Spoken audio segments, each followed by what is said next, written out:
Hello, good evening, good morning, good afternoon, depending where you are watching from. Want to thank everybody for coming in today. And I just want to bless God for your life and for being part of this meeting. Today, on update, we want to, we have a very special discussion to make. And today is going to be a wonderful time in this place because we have a couple of people that will be joining that are joining us it's an open house where we try to make everybody to be part of this moment where we be able to discuss much about what is going on in our environment, in our lives. And we see, today we are focusing on parenting. And I know we have a couple of parents here, which I believe will benefit they will share their experience and want to talk about what are the things that we should know as a parent or as parents. What we need to be able to do together as parents. And I believe this will help us. Why this program is just like, because we want to understand why do we have all these children going wayward and things going wrong, somehow, is the old school parenting better than this millennium? And that is why we are here today. We want to gain from one another, and we want to make sure this benefit everyone in this gathering. And I know as you are watching either online or in person, on this platform, I know you will be blessed as well. I have a couple of people here. I just want to, when you can, when you want to ask, when you want to, if I have to start mentioning their names, I have a lot of people here. I have Bemi here. I have Yeti here. I have Sammy Angel here. I have Yinka here. I have Victoria. And it's just wonderful that I have this wonderful people. I have Lola just coming in. Please make sure you put your real name instead of your phone name, so that I will be able to address you with your name. So if you have your phone as your name for this program, just give us a name instead of like Galaxy 10, like Galaxy Samsung, or Note 5, Note 10, iPad or Lowpad. I just want to make sure you just get something. Get your name, get the name, so that we can have you. I can address you properly. And thank you so much for coming once again. I just want to let you know that Mary, okay, help me change that Galaxy 10 to Mary, and that would be helpful. I like that. Thank you so much. When you have if you want to contribute, just press raise hand button, and so that I will recognize that, so that we can benefit from you. Otherwise, if you're going to be busy doing one or two things, make sure you mute yourself. And I would also like to have people opening their screen so that we can talk. I can see you. I want to see action, not just only blast screens and everything like that. And I know probably you're busy, but at the same time, let's have a kind of interaction whereby we all we can all get connected in what we are doing here. And I love you so much, and I thank you so much for coming. Quickly, I want to say a word of prayer so that we don't just start this meeting. It is as I said, this is an open house, is an unusual way, unusual one that compared to the one I normally have before. Father God, we just want to thank you for this meeting. We want to thank you for everyone that is here on this platform, people that are watching online, people that are watching elsewhere. I thank you because you are here with us and you will help each and everyone to be able to speak their mind out and give us direction on how we can have a successful parenting, how we can train our children in the way of the Lord. Thank you, Lord, in Jesus' mighty name. Amen. Thank you so much. Once again, I want to welcome every one of you to this platform. And I just want to say thank you once again. All right. Now, let's go. Let's roll quickly. Looking at what parenting is. About, I think last week or 2 weeks ago, last week or so, or 2 weeks ago, I was thinking about what next to do. And for some reason, I know I spoke with Bemi, and I realized while I was speaking with her, it just dawned on me. Why don't you talk about parenting? I know that a lot of young moms these days, I know that a lot of older moms these days, but right now we are in a new era of having young mom or, different kind of things going on around. How has it been? How have you been coping? How have you been doing it? What have you been doing that, that can guarantee that you are actually doing the right thing? And I know for real, nobody knows how to do, how to be perfect in parenting, but at the same time, it's only God that can help you. But still, there are some tips, there are some things that we believe is needed. There are some, things that is going on in the world because it takes a nation to raise a child. We don't want our children to be raised by government. When your child is being raised by government, it simply means that child is bad, have challenges.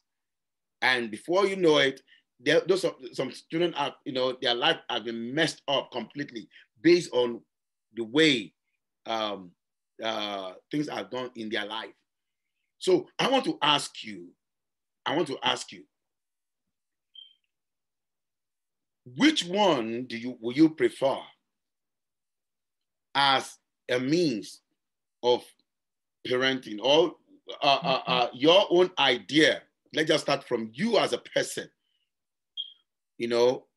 What is your own experience while you are growing up?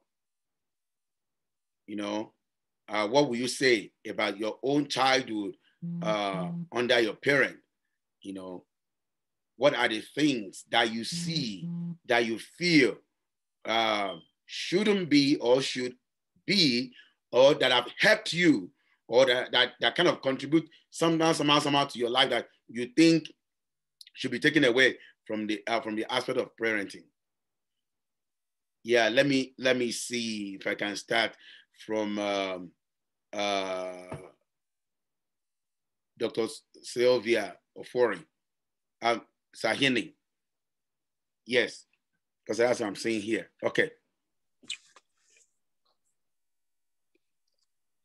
Okay. I'm so sorry. So I guess the question is, what can be taken out? What can be taken away from parenting, or what possibly can be taken out, right? Like what like when you are growing up, there are some things that you see that you think your parent, the way you are trained under your parent. Can you compare them to this recent time? Will you be able to implement some of them, or use the same method to train your own children at this time? Or what will you do to better off in that wise? Okay, thank you for the question. Well, personally, I would say one thing that I'll have them take out will be not listening to children. you know. So I think it is very important that the parents take the time or take the need, they have the need to listen to their children and also guide them according to their needs. Because I felt like I wasn't listened to for the most part. It was more like ideas being imposed on me. So parents who are training kids should take the time to just listen to their children, see what their needs are, and guide them, give them the guidance and direction, instead of just imposing stuff on them. So that imposure should be taken out as parents. So your own takeout is just the imposure. You know, right. what they need to that need to be taken out from the system, right? Okay. Yeah. Now, Bemi, what will you say about your own experience?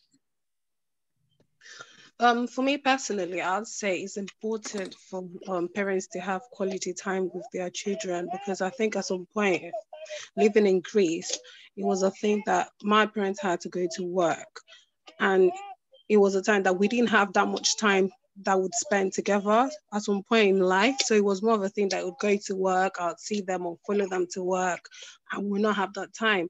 But gradually that changed. I think it's very important for parents to have a good relationship with their children by talking to them, not always hitting their children or beating their children. I think is a thing. For me, I wasn't the child that my mom would beat me or anything, but it was a thing that it was a better communication with myself and my mom.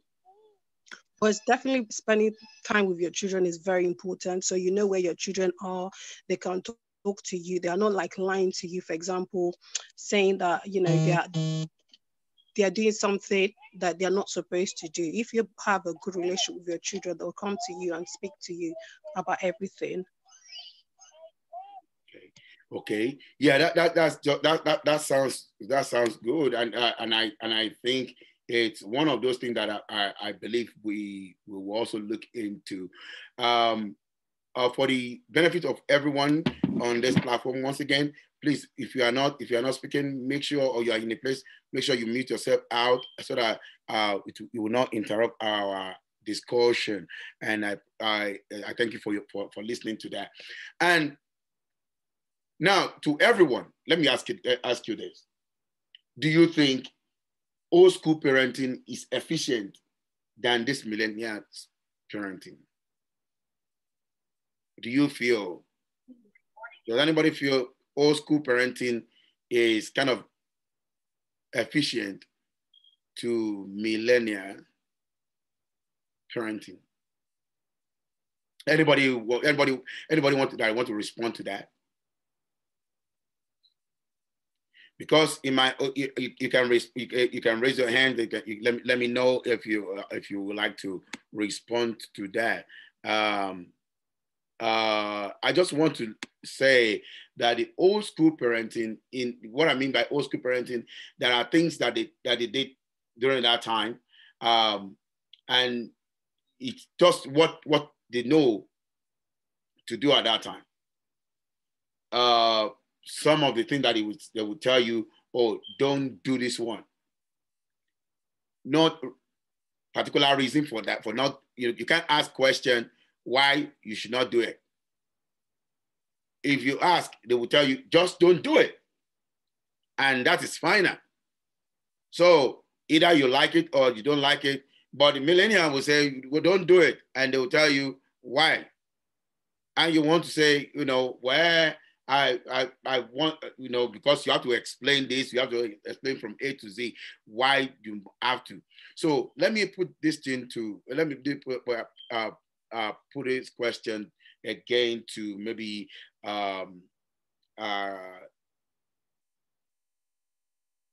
Yeti. Will you respond to this?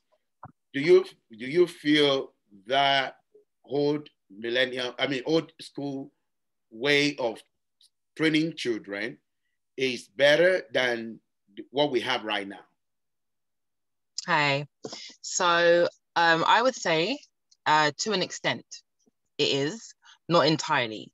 So how I parent, I see it like, I do take some old school ways, old school methods, old school ways of doing things, and some millennial, some like modern day parenting skills. So I wouldn't say that it was entirely more efficient, but I wouldn't also say that it was completely inefficient at the same time. So like with the example you gave, yes, I agree. You know, back in the day, you couldn't really, parents didn't need to give an answer as to why they're telling you what to do, you know, whereas now we have more understanding about children, more grace, more empathy, which I agree with. But there certainly are some techniques, some old parenting techniques that I do agree with, that I'm like, we need this. And this is partially why children nowadays are getting out of hand and going wayward. So I look at both. I'm constantly comparing, okay, how things were done back in the day, how are things done now? So yeah, it wasn't completely more efficient, nor was it inefficient. Yeah. Okay. So we agree with me that yes, there are some things that were being done during that old school. During back in those days. I'm from the school whereby they believe in, you know, spanking. They believe in, you know, punishment. You know, when the parents are more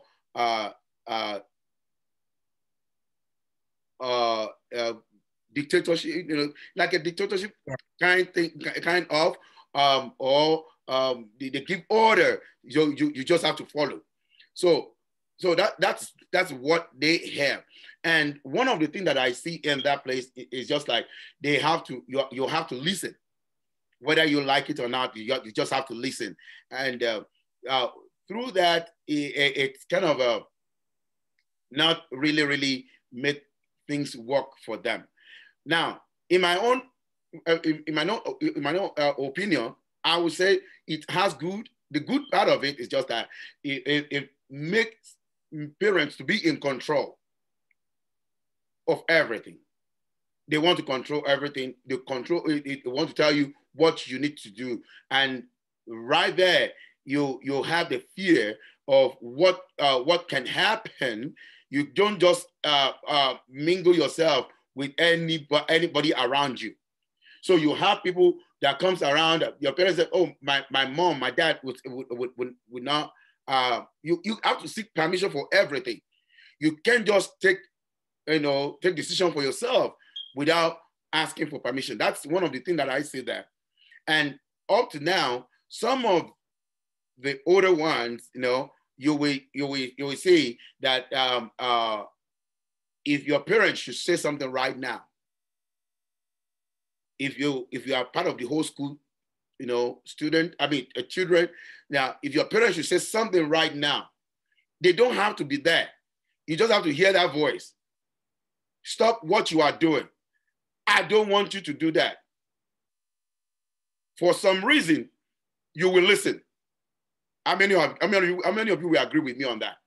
You just have that fear will be that fear or the honor. My mother, my mom.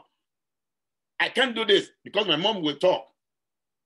Oh, my mom must not hear this. They don't have to be there because what they have instilled into you, and that makes you to feel like, no, I can't, nothing can go wrong.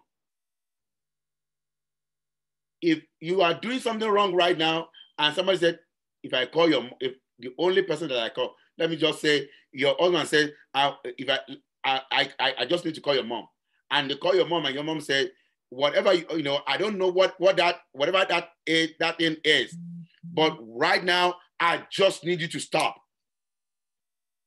The old school children will do what? Will stop immediately. Wait for the next answer.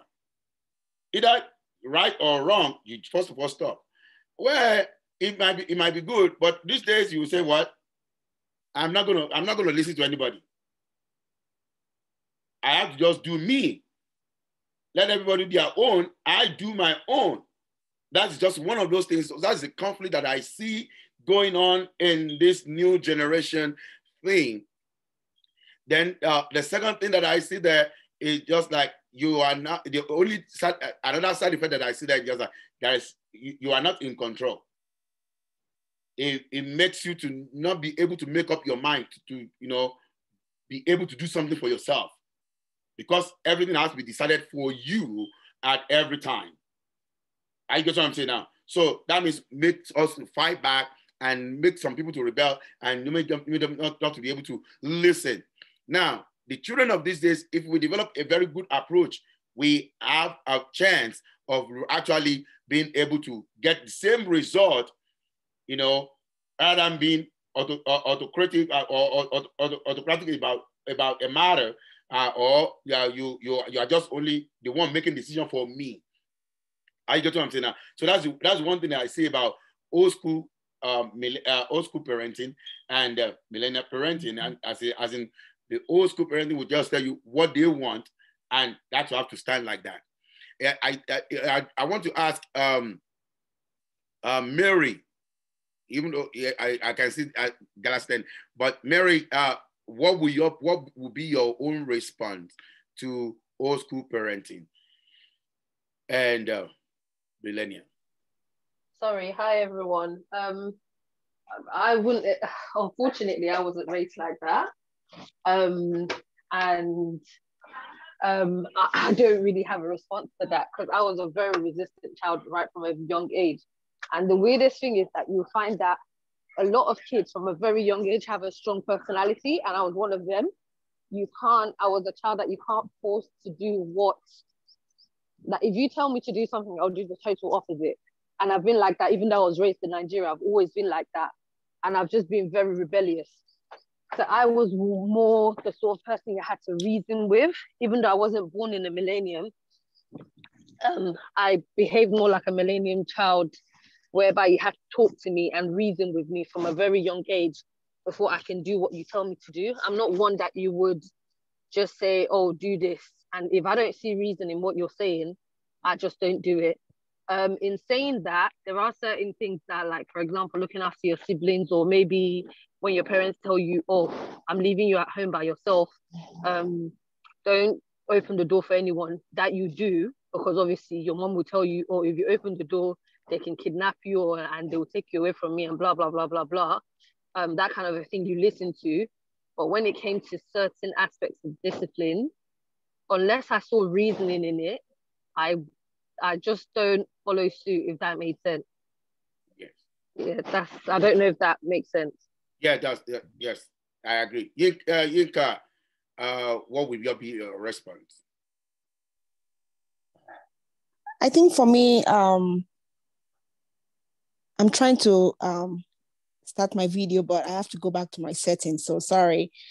I think for me, back in the day, it was more efficient, but the only issue I have with the back in the day, like old school discipline, was the way they discipline you and they don't tell you why.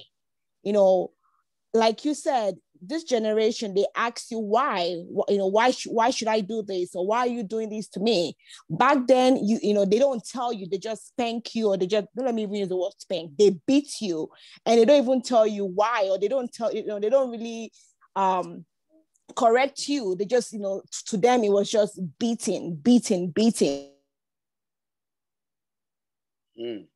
And I feel like that's how they were raised. So they were raised that way, so they will raise their own kids like that. But in this generation, first of all, social media is out there. And, at the age of 12, you have someone having a child having Instagram, or even before 12. So they see what's going on out there. They see the social media. They see the news. They see, the abuse and all those things. So they feel like even if you beat them, it's an abuse.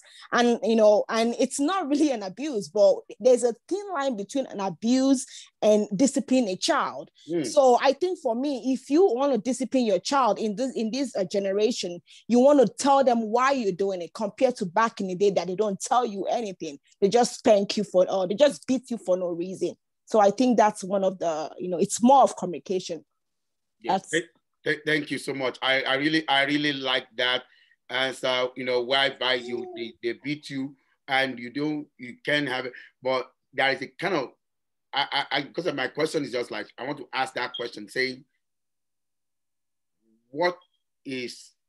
at what level can spanking become an abuse? Yes. At what level can spanking become an abuse? I think when you beat a child so bad and there you have what do you call it, like a mark or something like bleeding, that's an abuse. But when you use like I don't know what, maybe like a small stick to just spank or beat the child, I know it's not really okay to use a stick to beat a child, but that's another way. Some child needs to be beat. They need to be beaten before they can listen. Because if you talk to them, it's like you talk to them for 1 minute and the other minute they're still doing the same thing. So I honestly believe you can use a stick to just spank them, but not aggressively. The word here is aggressively. Back in the day, they beat us aggressively. Even while we were in school, they beat us aggressively. That you will see like all this mark. You can tell that someone just beat you. So I think it's more of the aggressiveness. That's my own understanding of what's a thin line between the abuse and just discipline. Yes. Yes, Yeti. Yes. Just to add, I think it's a hard question because some would argue that any form of spanking is abuse. I think it's more about how, not only how, but also why, the reason why you're beating the child, and how many warnings maybe did you give before you resorted to being physical. Not everything needs to be dealt with physical forms of discipline. It depends on the child as well. Some children are more sensitive than others. You might have a child that doesn't even need that level of discipline versus a child that does, so it's a really hard one to kind of to answer, really, I'd say. But I think it also depends on why are you beating, are you beating this child or spanking because of your own anger? Maybe you've had a bad day as a parent and you've taken it out on this child, or is this a child that really does deserve this because like I said, you've given them so many warnings. There's so many. It's a controversial topic because some people would say children shouldn't be touched at all, but I'll leave the rest. I totally agree with you, but on the other hand, I mean, somehow, I would say people that say children should not be beaten at all I have a little kind of a reservation on that, because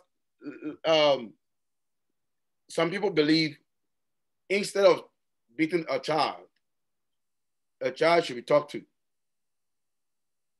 I rather talk to my child rather than I'm beating the child, right? Do you know that, or should I say, you can also abuse a child with your word? Are you getting what I'm saying? You can also abuse a child. Many people have abused, many people have said some word that damaged the life of their children, rather than beating them. If they use cane on them, that would have even more better than the word that they have spoken against their life. Yeah. Because the same way you can use, I know the Bible says, spare the rod, spoil the child. For you to say spare the rod, but sometimes we misinterpret sparing the rod. That does not mean you need to go get iron bar to beat your child. That does not mean you have to get uproot a tree to beat your child. That does not mean you have. But I just believe there is a sense of level you get to that turns the discipline to an abusive moment. I get what I'm saying now. When you beat a child mercilessly to the point that the child is completely useless to himself or to ourselves, you know, that becomes an abuse. So the beating is for correction. I'm going to stop right there. Welcome, Solomon. Solomon, yeah, go ahead. Hello. I'm not a parent yet. I haven't got any kids, but I'm going to use the experience that I've had with my parents. I was disciplined as well growing up, and I noticed one thing about myself. When I think back, I always knew that there's going to be a point that I'm going to be an adult, and I was just timing it. Okay, when I'm an adult, there's certain things that I will not be exposed to, like smacking. Well, I've got my job, I've got my own house, my money, you know, and I was always, from a very, very young age, I had that at the back of my head because I knew that this couldn't, this is what my parents knew, this is where they come from, and what you know is what you demonstrate. And over time, I realized that it was out of love. In respect to spanking kids, I genuinely think spanking should be something done when the kid is really young. Because kids nowadays, when your kid is like 11, 12, they're a lot more advanced than I was when I was 11, 12. They're a lot more connected than I was when I was 11, 12. I want to believe they're a lot more intelligent as well than a lot of us were at that age. So communication is very important. And discipline, I believe, at that age, when you can reason with them, should be in forms of denying them what they enjoy, like the internet or their phone, or if imagine taking a 12-year-old's phone, you know, or access to internet for a month because of a behavior is demonstrated or she's demonstrated, that would really sink into that child more than, you know, spanking them, which could, you know, raise all sorts of other things that, you know, I know or eventually want to, like, so I know you're in America. Over here in the UK, you call them social services. They teach them. I was a teacher as well in a secondary school, and I used to teach my kids. This is what we're taught to do. We're taught to do by the government, that any sort of abuse, report it to us. Any sort of abuse, report it to us. So I believe at a certain age, once the kid can reason, there are other ways you can discipline them, especially nowadays, apart from just spanking, like, as I said, the internet, or seizing their phone, stopping them from attending their favorite class. That really sends a message to the child that, okay, you've done this, and this is the consequence. And if you repeat it again, it grows. The consequence will be external. It's understanding that, yeah, every action, there's a consequence for it. And yeah, I personally don't believe in spanking. I personally believe in spanking older kids. Wow. I'm glad to have you here, Solomon. I would like to see your face so that I will recognize you very well. That's a very, very powerful contribution. But because you are social service, and I just want to ask you, like right now, do you know there are some situations that we have here? Which one will you prefer? Government to raise a child for you, or you as a parent to raise your child?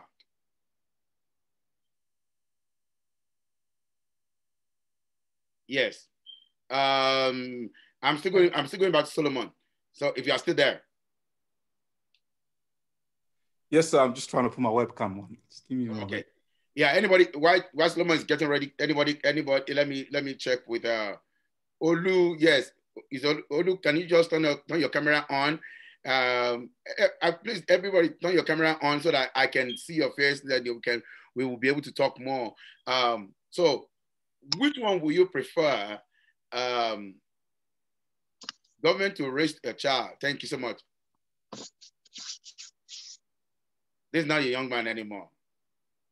Solomon is not a young man anymore. Good to see you. Good to see you too, sir.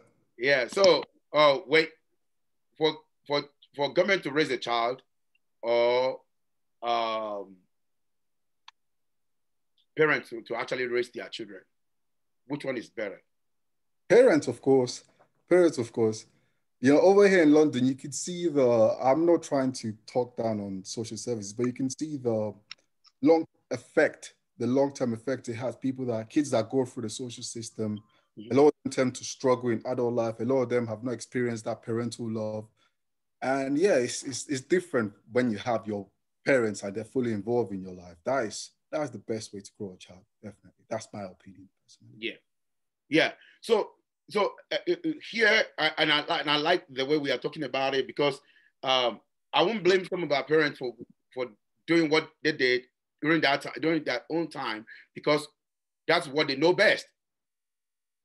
You know, but you as a new generation parent, you got to do it in a different way. There are some things that I would never do with my children with what my parents did to me. You understand? I should be an upgrade of their own training to my children. Am I making sense? You know, whatever they did during their own time is just some of the things that was invoked during that time, and that's what's kind of paramount to them, or what they know that will help them at that moment, that can help the situation at that moment. But with the way children are growing these days, with the technology and everything, you know, you said something that taking away their phone, taking away the internet, you know. But there are sometimes, you know, what will you do in a situation whereby maybe you are a kind of talking parent and you have tried everything, you know, to talk to a child, and you know, it's not working. What could be another means of communication? Yes. Lola.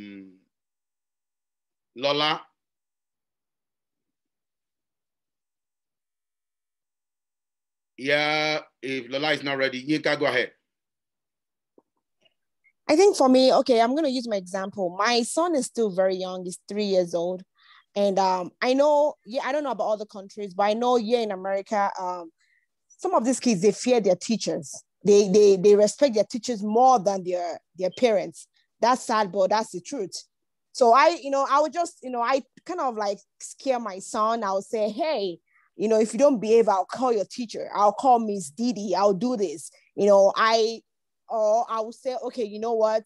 If you misbehave, Miss Didi is not going to give you a rock star. I know he's still very young. You might not be able to use that on an 11-year-old child, but that's something to help me, because sometimes I spank, it doesn't work. Sometimes I talk, it doesn't work. So I just use this teacher, because I know he really, not like he fears his teacher, but it's just the respect.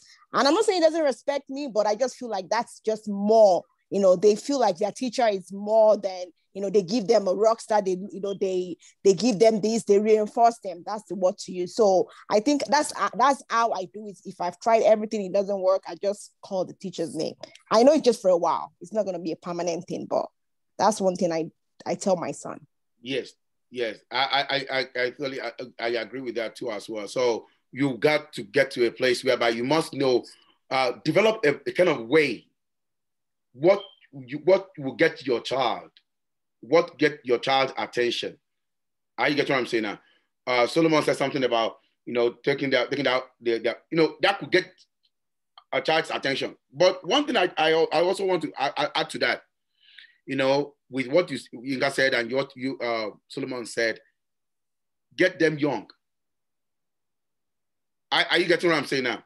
You got to get them young. You got to get that, begin to put that discipline as soon as possible. Are you understanding what I'm saying now? Most of the time, I always tell new mom, or maybe somebody that just deliver a baby. All of you should be. You can quote me wrong. You can say I'm wrong right now. When you had your baby, the first 3 months, how many of your babies sleep all night? Tell me something. That's why I need all of you to show your face so that I can see your head. I can shake. I can see how you're gonna shake your head. I can see how you know. You understand what I'm saying? How many of those students actually sleep all night? None of them. But do you know that they came with a schedule? All right, they have a schedule, and at that moment, you are too full of emotion. Oh, I just had a baby and everything. So we are at the stage whereby we're getting to know each other. Most especially first time mom. If that is your first child, it's kind of we always go crazy with that. I know when I had my first daughter, it's kind of I was so mad in love with that. I was just like, yes, this. So every first mom get to that same level. But guess what? Oh, if they tell you, don't carry this baby too much, you understand? You may not understand it. You say, no. I gotta carry my baby. It's crying, she's crying, and that, is that not true? You wanna carry the baby, you wanna be around that baby. But do you know one thing that we are missing most of the time? That as much as we don't, the 3 months pass, after that 3 months, you as a mother or as a father, we're supposed to start working out a schedule that they must follow. Do you agree with me? Why? Because if you are working, or if they get used, if they make their own schedule, you will be forced to do what? To follow their schedule. And that is where discipline starts from. That is where the discipline starts from. I remember back in those days, because I work night, and at the end, my wife, go to school and everything just like that. And I realized that at a particular time, we have to change our schedule, and everything has to, turn around. And the only thing I could do at that time is just what? To find a way to make my baby to sleep all night. You have to wake up every 2 hours to feed them. After 3 months, I have to work around certain things. What do I do? What do I need to do so that I can get sleep?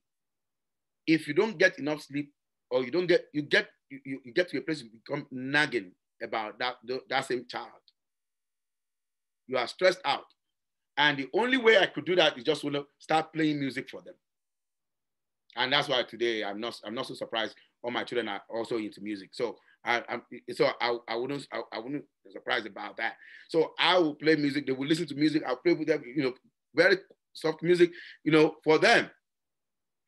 And that is how to start disciplining them. You need to find a schedule for them, get them on a particular system. And from there, that's why I said, catch them young. If you begin to instill those things into them little by little, you begin to know how to deal with your children or with your child. Because you form a pattern.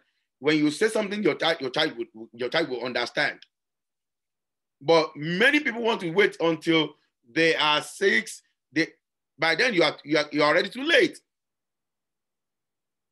You're already too late.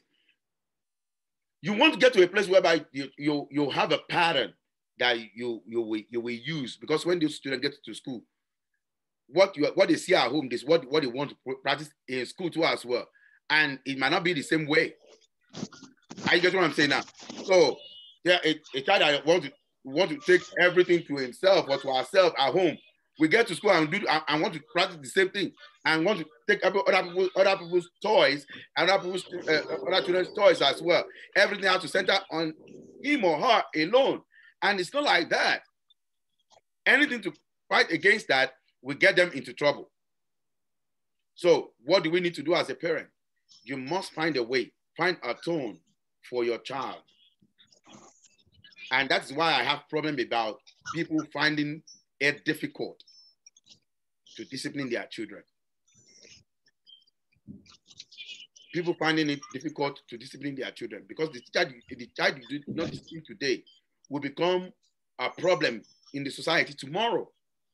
That is, you are leaving your child for the government to train for you, because the time will come that will get you to that moment that government will have to take it away from you. Like you said, social service will come and they will do it every other. Even by the time you want to instill discipline, the child will turn into what? An abuse. And that's one of the things that I see there. Now, question for let me look at who has not talked here. Victoria, I got you right this time. Look, let's look at this thing. Do you believe parents should be parents rather than be friends to their children? No. Well, yes and no. I think it's all about finding the right balance. For me, I would like to be my daughter's best friend. If anything happens, I want to be the first person she comes to. I want her to feel like she can discuss anything with me, regardless. But at the same time, I want my child to be disciplined.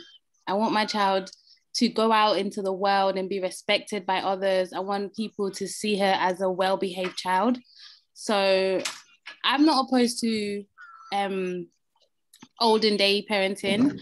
It works. I mean, all our fathers, grandparents, they've all turned out to be, you know, important, significant people, and they're all living their lives. And obviously they trained us differently. So I think it's just finding the right balance to just be a parent and your children's friend.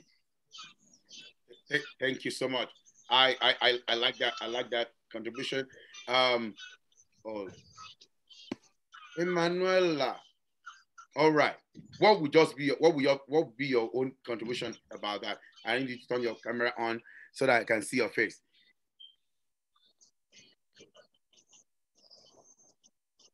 Is Emma ready?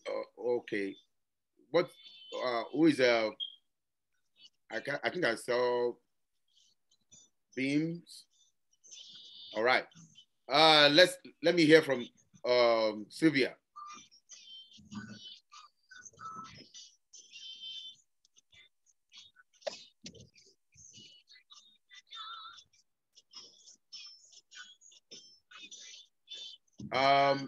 Is anybody have any issue with the sound? I hope you guys are hearing me right. Yeah, we can. Yeah, okay. I can. Okay. So is Sylvia still available? All right. If she's not, let's go back to Yeti. Me? Sorry. Sorry, is this the question about friendship? Friendship between, if you are you gonna be parent or parent, friend, a parent that is friend to a child? Okay. I guess similar to what Victoria said, there's balance in it. I think for me, I think it's important to remember to be your child's parent before you try to be their friend. So connected to what you were talking about earlier about, you know, catching them young when it comes to discipline.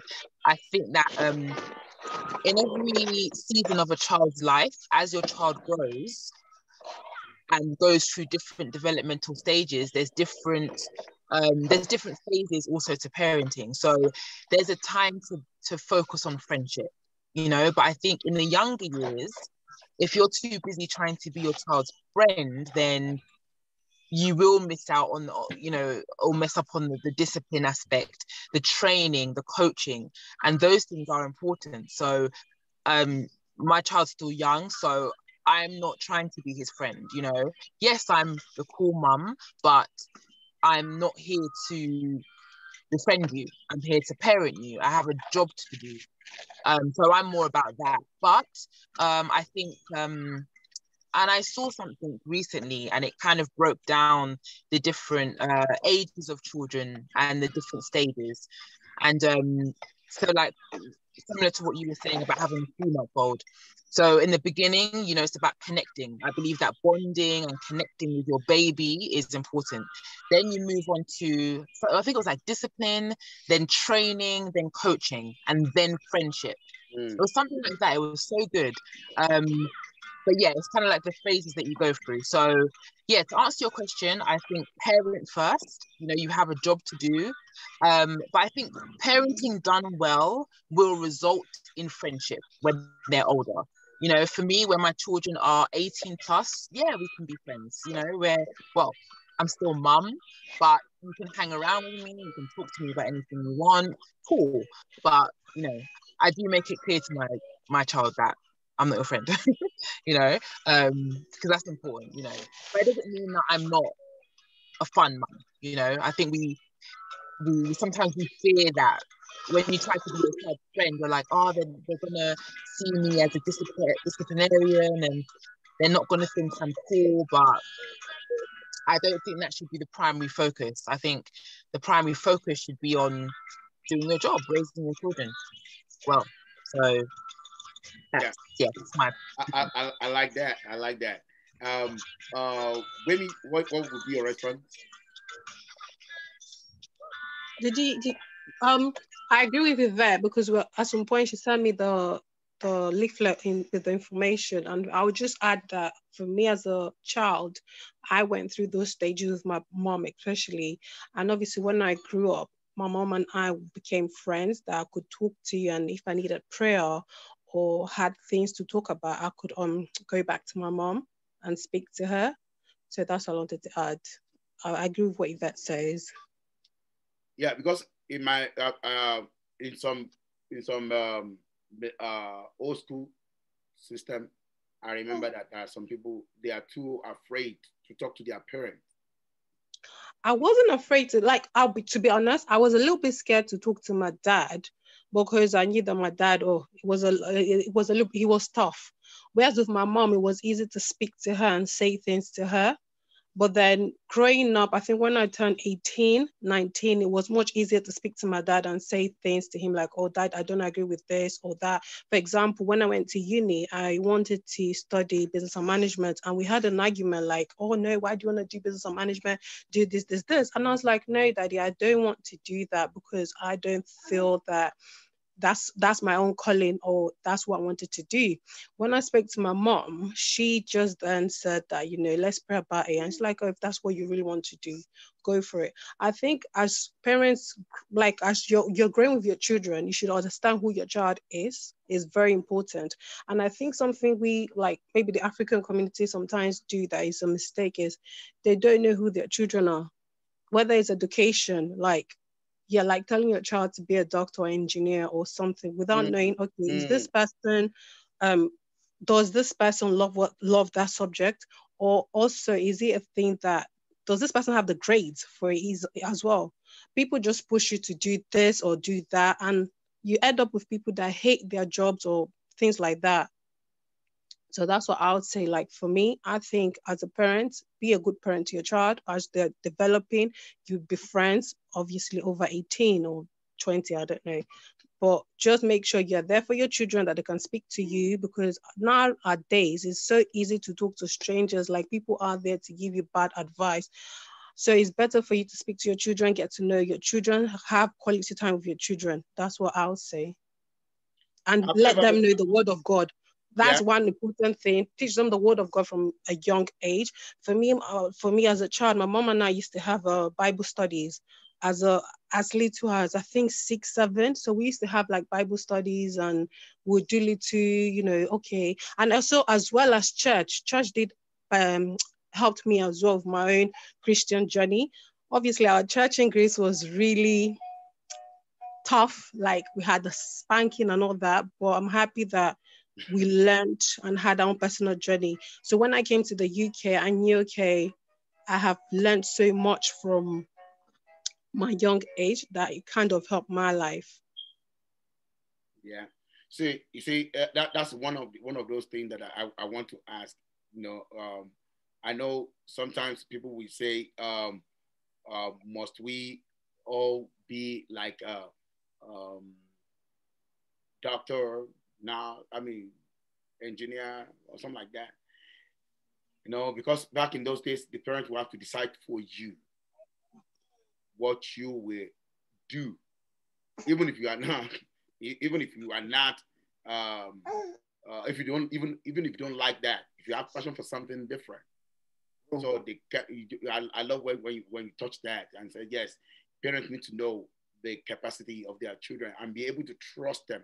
That, I think that's one of the things that this millennium, thing brought to us. You have to understand that you must be able to trust your children and see which area they are going and where they can actually fit in. Not everybody will always want to be what you think or what you feel should be. It's good to guide. It's good to guide them, but at the same time, it's not. We have to find a way to know help them to discover their level, their ability. And if you feel that they have more capacity, more than that, then you can also introduce to them, not just forcing them to get them to that place at all costs. Because at the end of the day, they might do it out of fear and yet still not be able to do, not be profitable to their life. What do you see about this? One is kind of funny, when parents are just kind of have to negotiate, if you do this, can you help me do this one, so that then if you do this one, I'm gonna give you something. Just like Tolu, go get me water. And that one said, no, no, mom. Okay, I'm gonna give you something if you go get me water. Would that be a very good approach to parent your child? Dara, he's still connecting. I think Emanuela, yeah, again. Let's see if she's able to get on this time. Is Sylvia still on? Oh my God, I'm missing people. Yes. Okay.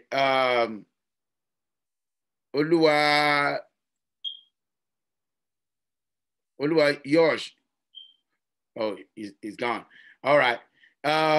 Sylvia, is it still on? Any other person that would like to respond to that? Solomon. Yes, I don't think that's the way to go about it. They should know already. You provide a roof over their head. You provide feeding, clothing, so many other things. And I just don't think that's right. Like, yeah, they need to understand that, yes, you're my child. I care for you. And me asking you to do something shouldn't be sort of reward mechanism right away. Yeah, I don't know. I'm unsure about that method of parenting. I don't think I would practice that with my kids. Who is that? Yinka. I totally disagree with that. I don't agree with that at all. Like, before you help me get a drinking water, I have to do something for you. That's totally wrong. That's not the best way. So if you continue that way, when your child is like 12 years old, you won't be able to even tell your child to do anything for you. So I think it's not the best way to raise a child. And I'm not trying to say if anyone is doing that, I'm not saying it's, that's you, people, whatever works for you, that if that works for you, that's okay. But I just think that's not the best way to raise a child. That's my opinion. Victoria. Definitely, I disagree as well. I think the way we were brought up, when our parents asked us to do something, we did it. We had respect for them. And it's about setting a foundation when they're young. So when they grow up, they continue that foundation. So I don't agree with it. And I would not be practicing that with my daughter. Yeti. Yeah, I just wanted to add, of course, I completely disagree, but we also have to remember when we're raising our children, we're not just raising them for us to be respectful to us, but out in the world. So to be, you know, to live in the world with other people. So if you're raising them in a way to negotiate, like if I'm only going to do for someone if they do back for me, then how are they going to, you know, manage in the world? So we just have to remember that. So yeah, of course, that's completely that's wrong. That's not a wise way to raise a child. No. So yeah, I agree with the other speakers. Yeah, Solomon. Yeah, I was going to add to what's been said, that I think a parent that does that, you know, it's probably got it wrong long time ago. You've done a lot of things wrong by the time the child is 12 or 6 and you're asking them, do this for me and I'll do that for you. No. It goes back to what we said earlier on. Those first 5 years or those first 4 years of your child, that's when you really reinforce and build a routine, a behavior, and you know, those years are very important. So yeah, if the child is now a teenager and you have to reward them to do some basic things at home, I think already that method, a parent doing that, you know that you've done quite a lot of things wrong in the past, that yeah, it might be hard to even undo at that stage. Now, let me ask you this question. Thank you so much. Thank you all for your contribution. As parent, I think at what age should you start introducing God to your children or to your child? I'd say from a young age, sorry, interrupted. I'd say from a young age, like with my son, he's only 4. And there's this thing, I think it's called Listening Kids. And he knows all the songs, like it's a gospel, like all the gospel songs there. He knows even the Hallelujah Challenge. He will sing it for you from the beginning to the end. He knows the song. I think you should start teaching your children the word of God, the little things. We even have like little Bible stories that he loves to read before he goes to bed. I think it's very important to teach your children from a young age about God. Mm-hmm. Even now, like I'll say to him, he will say to me, oh, mommy, I want to go to the toilet. Can you come with me? And I'll say to him, Gabriel, God is with you. And he now says to me, oh, mommy, I'm going to the toilet. I'm going to tell Jesus to follow me. And I'm like, you see, and he will say the same thing. Oh, yeah, I went to church, to school, and I wasn't afraid because I called Jesus Christ to come with me. So it's those little things that you teach your children from a young age that, you know what, this is God. They follow you to church. You read the Bible, you do Bible studies with them, read little stories about God. Easter time, explain to them what Easter is. Christmas time, explain to them what is Christmas. I think it's very important to start from young age. Any other person? Yes. I'll go on. Go ahead. Yeah. I was about to call you either. I mean, as well. Go ahead. Yes, yes, I was just going to say, yes, I agree with Bemi from birth. That's all I said. When you said what age, I said from birth, from day one, really. You should always be speaking about it, speaking about God, and, you know, and living it, being a living example to your children. I think that's very important. And speaking about God in your day-to-day life, as Bemi was saying. So, yeah, from day one, really. So, yeah. Yes. Any other person? Sorry, it's Mary. I just wanted to say from birth as well, I agree with the last 2 speakers, because basically my son listens to this program, and any parent who allows their child listen to it is Cocomelon.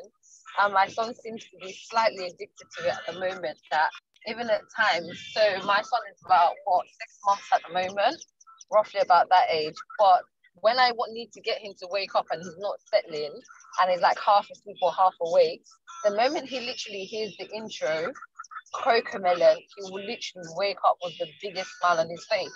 And in my head, I'm thinking, that is such a massive psychological effect from the age of 6 months. So imagine what the word of God can do from birth if you keep instilling it into a child every single day. Reinforcement, just as teachers do at school, every single time. What effect that will have on a child when they become adults, young adults, or even when they become toddlers. It will go a long way. Thank you so much. Now, Another thing is just this. What are the things as parents we should be able to discuss with our children? You know, there are some, you know, there are some times, you know, back in those days that we are not privileged. You know, not everybody, but some of us are not privileged. We're not privileged to talk to about our parents about what life, you know, about sex education, about what are the dangers out there, talking to parents, be around people, how even, you know, you as a man, what you need to do as a man. There are some parents that did not even know when their daughter, you know, start to menstruate. The first time their daughter started to menstruate, because they were not part of their life.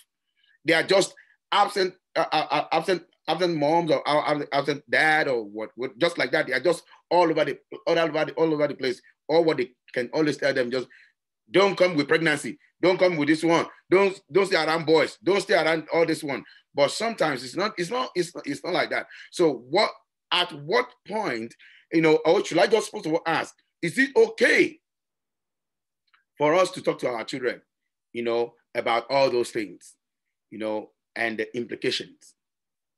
Yes, Mary. Hi. There has to be a limit as to what. Can you give yourself a little more volume? Sorry. Hi. Sorry about that. It's because I'm driving at the moment. Okay. Can you hear me now? Yeah. Go ahead. Someone mentioned earlier about social media and about if you don't discuss these things with your children, social media is out there, whether or not you like it, whether or not you have internet at home, whether or not you expose your children to these things. They have friends who know somebody who knows this, who knows that. Your child will be exposed to things one way or the other, whether or not you like it or not, especially in this day and age.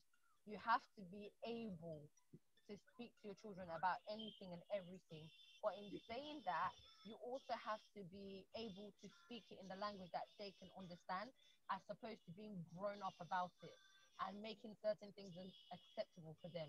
So, for example, you have to be open to talking about death. You have to be open to talking about sex, relationships, everything. So, like, for example, I went to a family party over the weekend, and a mom was saying to her son, oh, it's not good to have a girlfriend at the age of 13. It doesn't last. It doesn't do this. It doesn't do that. But personally, for me, I wasn't in a position to say that's a wrong notion to give your child, because who is to say that that child's relationship isn't going to last? Like, we watched some Caucasian people who've known each other since the age of 13, and like 25 years later, they're together, they've got X amount of kids, and they have a good relationship.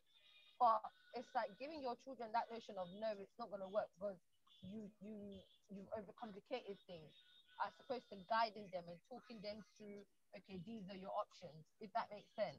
Yeah. But I just think you should be able to speak to your children about everything and anything, and not to impose your views on them, making sure you give them these are your options, and obviously you have to choose, but also referring it back to the word of God and saying to them, you know, I urge you to choose life, like God said in the Bible, you know, there's life and death, but I urge you to choose life. So just speak about everything to your children, because you don't speak to them about it, somebody else will.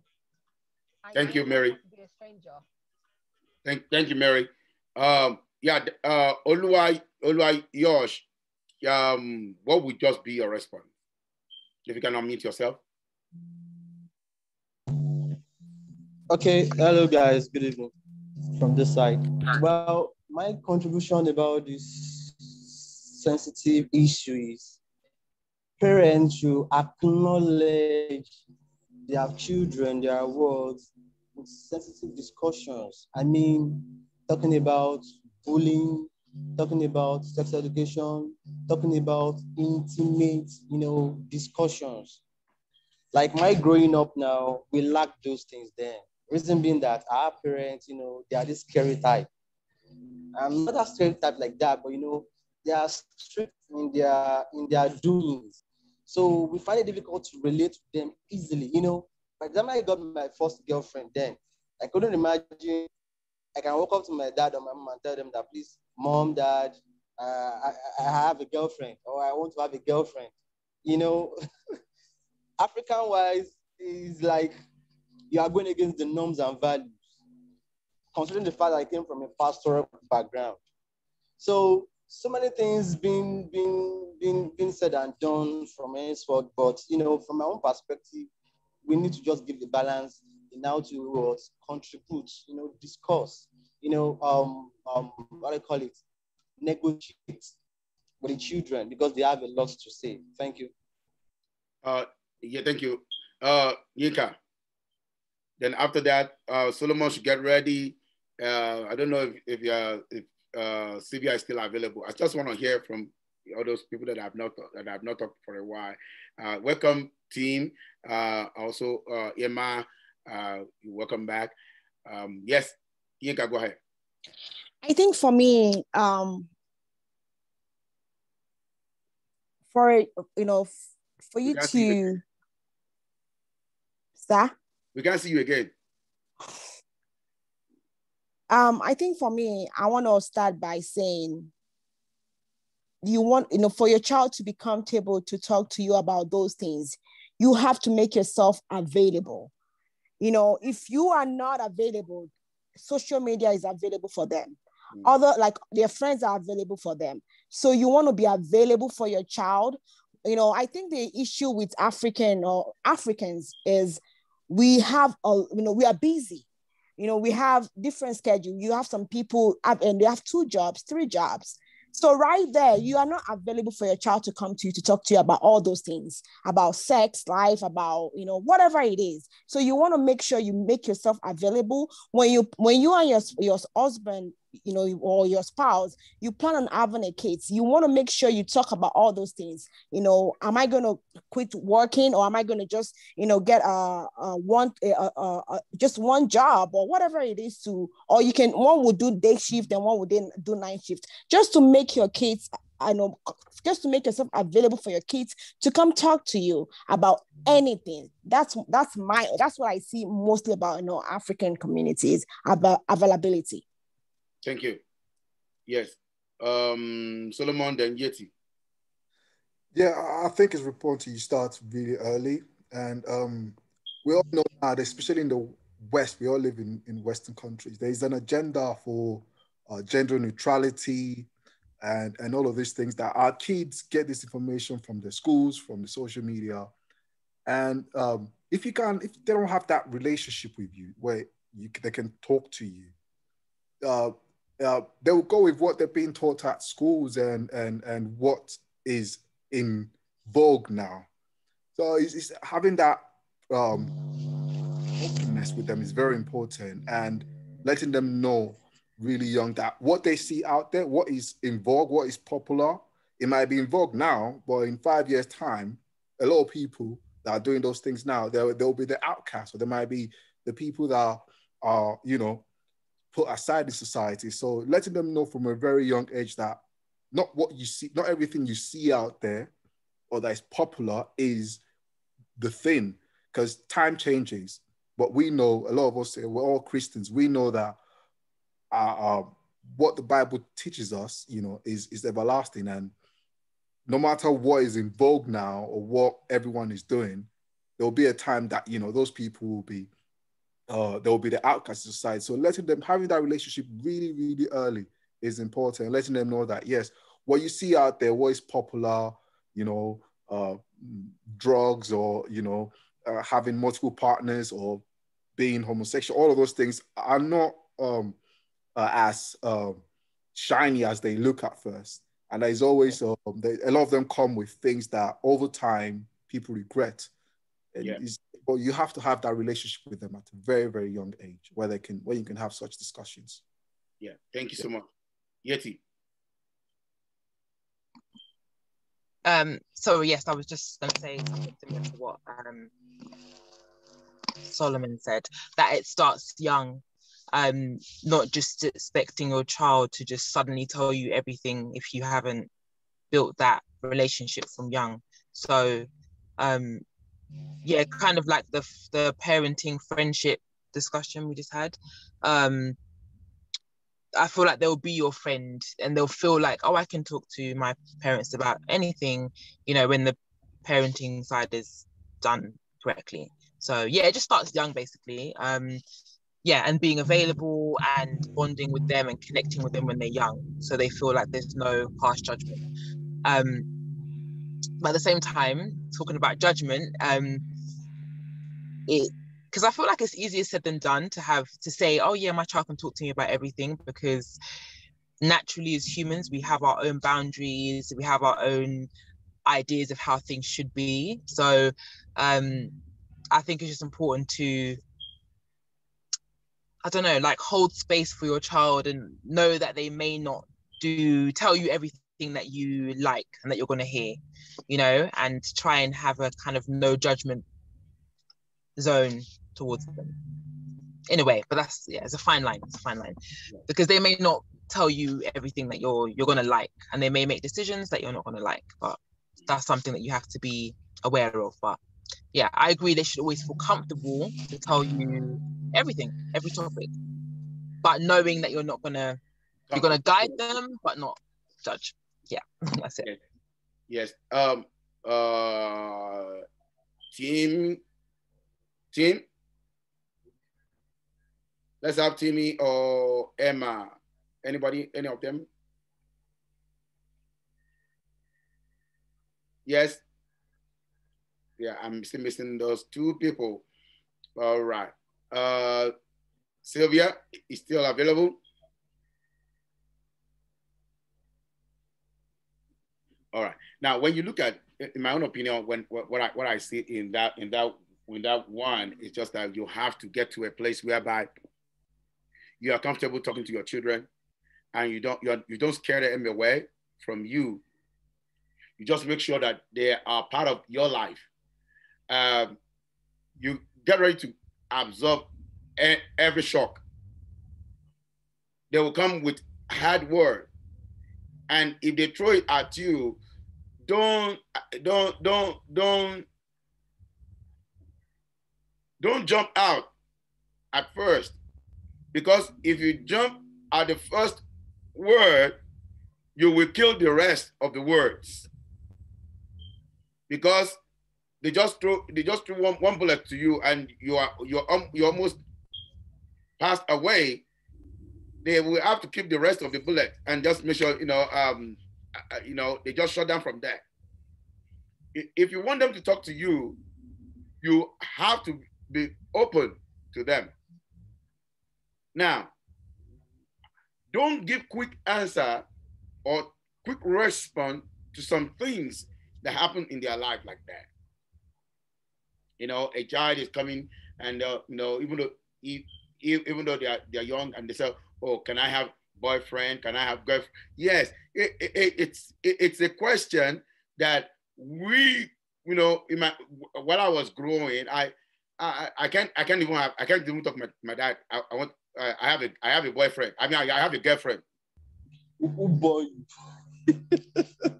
I can't say that, because already it has been said, it has been laid down. If you impregnate anybody right now, that is the end of your career. And if you are a lady, if you get pregnant right now, that's the end of your career. It's even just seeing you with opposite sex alone can land you into trouble. So you don't even want to talk about that. But in the generation that we are in, we have to find a way to let them know the consequence, what is in it. Remember that before they ask you that question, they have a ready-made answer. I get what I'm saying now. They've done their findings. They've done everything that they want to do. They just want to hear your own opinion. Either you like it or not, the way what you say will determine what next that they will do. If you give them the right answer and real reason, they won't make that mistake. They will rethink about their action, and that would dissuade them from what they are about to, the kind of mistake they're about to get into. So you have to get to a place whereby you let them know the consequence of their action. If you want to do this, this is what because they have their friends doing it and nobody's saying anything about it. They will give you 1,001 reasons why they can do it. No matter how smart that you think you are, you know, have you ever see right now, even your 5-year-old, your 5-year-old, 6-year-old, 7-year-old kid, you know, going to school, and they come back and say, I have crush on so person. That's my crush. Will you ever had crush or Fanta during your own time? But that's the new system that we have here, and you have to find a way to adapt and speak you got to speak their language. Thank God most of you are better than me right now. So you can speak you will speak their language. You understand their language. No matter how much you think you are smart, your children are more smarter than you. So before they get to a level that you cannot control them anymore, you have to have a step ahead of them every time. A step ahead of them every time. I'm going to close with this question. Many parents have been careless with their children, and because of that, some children have so far been molested, being harassed, being bullied in the school, being, you know, so that's something that happened in their life, you know, that they could not even open up to you to say.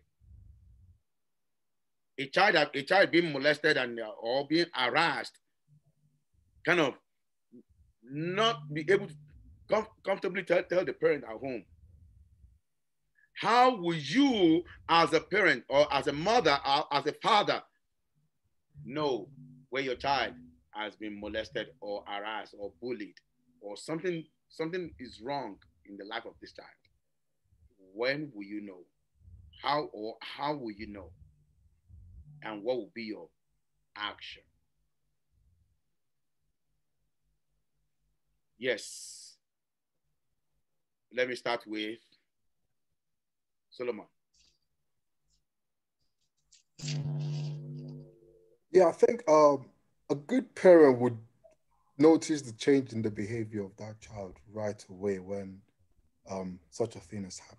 Like if he's being bullied at school, usually when you're bullied at school, you come back home and your countenance are low. You're not happy. Your mannerism changes. Your behavior changes. So I think a parent that makes time for their child, that literally looks at them every day, you assess them. Okay, how is he behaving today? Is it different? You know, you'll be able to detect that there's something that's happened during the day or during the week, and start a conversation, like, you know, ask questions. Are you okay? Is everything all right at school? How was where you went to? So it's really, it's not easy. It's not an easy thing to do. I can imagine, you know, having so many things to do already as a parent, but you have to really every day or whenever you're around them, which I would expect is every day for a parent that is there, always look at them, study them, see how they behave. Try and notice if there's a change. Okay, usually my child is downstairs at this time, you know, on a laptop, and then she goes back upstairs. When you notice a change in that routine, usually is because of something that's happened during the day or during the week that they're yet to maybe come to terms with as well. Because a lot of these things, when you're young, you don't know what really happened. You don't know how to express it. You don't even know how to, put those things, put it in words. So yeah, as I said, an observant parent that studies their child daily would notice that, okay, this child is behaving slightly different.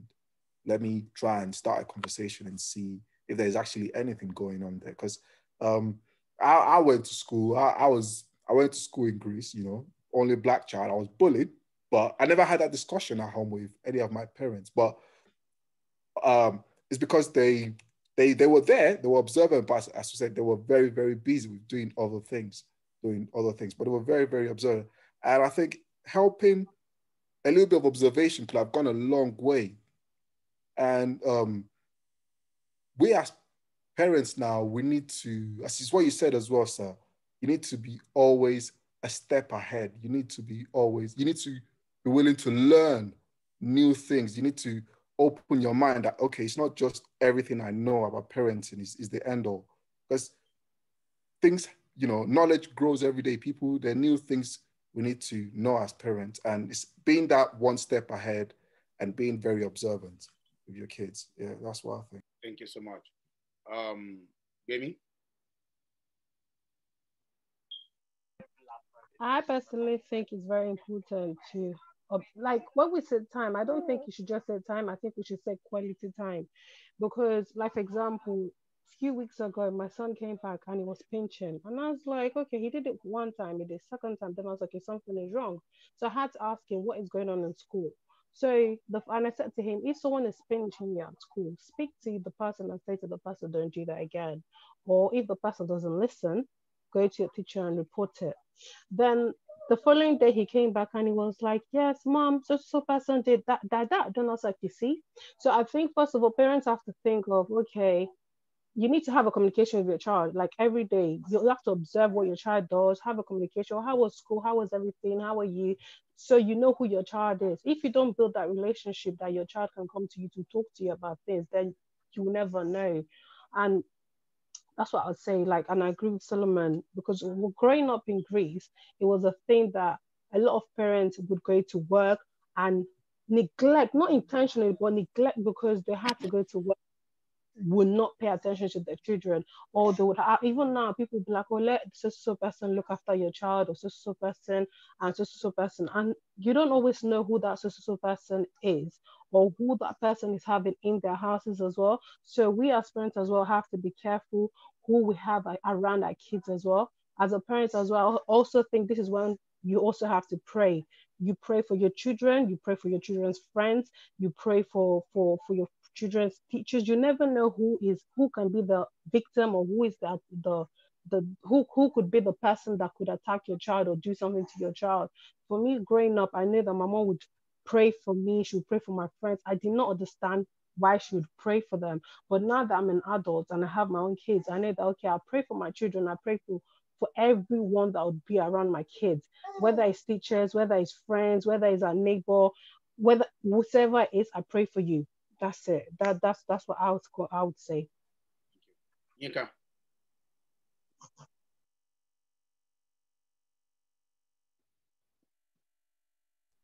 What was your question, sir? Sorry, I wasn't really paying attention.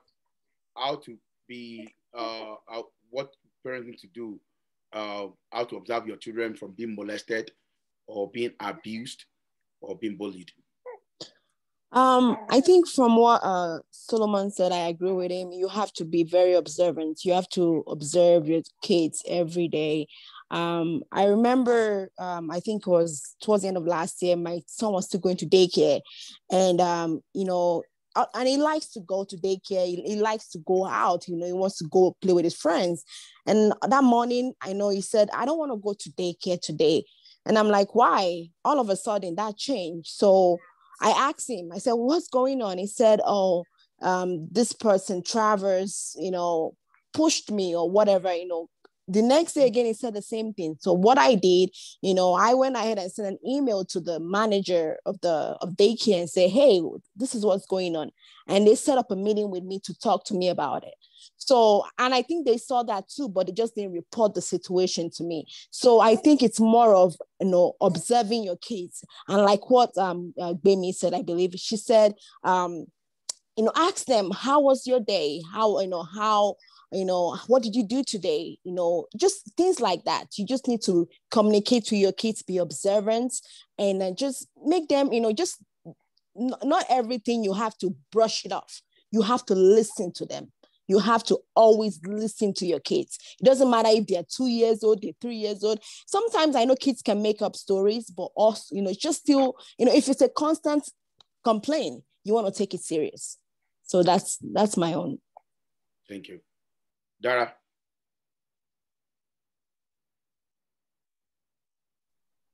Okay. The punchline from all being said is observation, which is what most of we lack in our own generation from our parents. They were too busy with the church and the work load and the family load, blah, blah, blah, neglecting their own immediate ministry. So, and kids now, I call them their friends per se. I call them board of directors. They run to them easily. They approach each other easily. They find answers to their questions easily. And the social media too is not even helping matters. So in a nutshell, observation and the same energy each parent is using on his or her kids should be used on the friends as well. I can remember when I was growing up, my father asked to invite my friends, that everybody please come over. I want to know your friends, blah, blah, blah. It was a setup. Later did I know that it was a setup, but he tried to know the kind of friends I was rolling with, what we discuss, what we do, all sorts of things. And from when he was realizing that things was getting out of hand, so he have to do what? Manage his parenting so that I can fit in, to his purpose.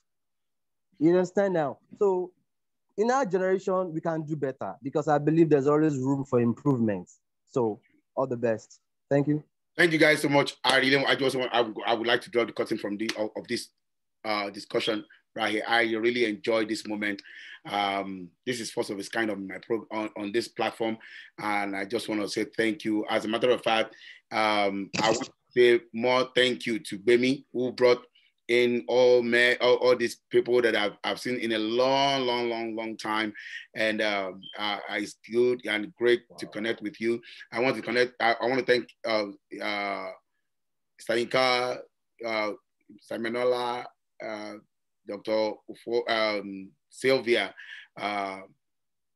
from my church right here, who has also come to join the program and give a good talk on this program.